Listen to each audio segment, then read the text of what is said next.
Welcome to Mathotropism. In this video, we are going to see formulae from the mensuration, where I am going to give a general formula for using for 3D shapes.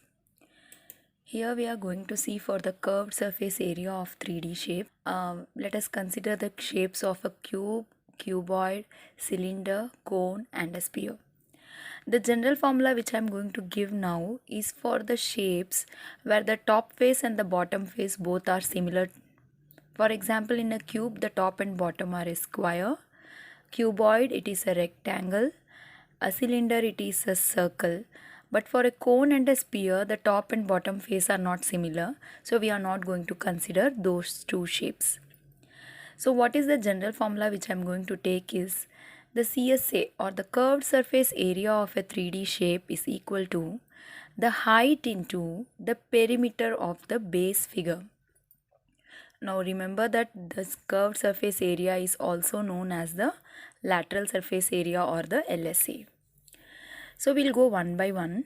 First we'll take the 3D shape of a cube.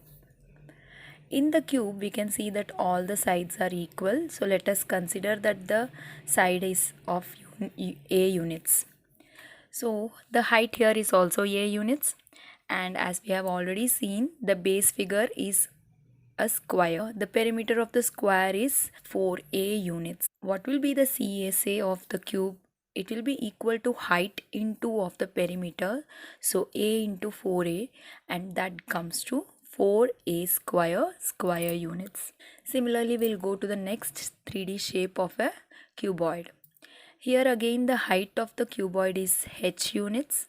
The base figure is a rectangle with length L and breadth B. So the perimeter of the base figure will be 2 into L plus B units. Now again the CSA will be height into the perimeter 2 into L plus B into H square units, which comes to 2H into L plus B square unit. Next we go to the 3D shape of the cylinder.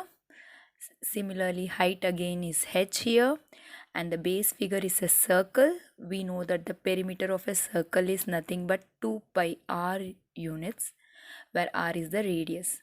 So as a result, the curved surface area of a cylinder will be equal to H into 2 pi r, which is nothing but 2 pi r square units.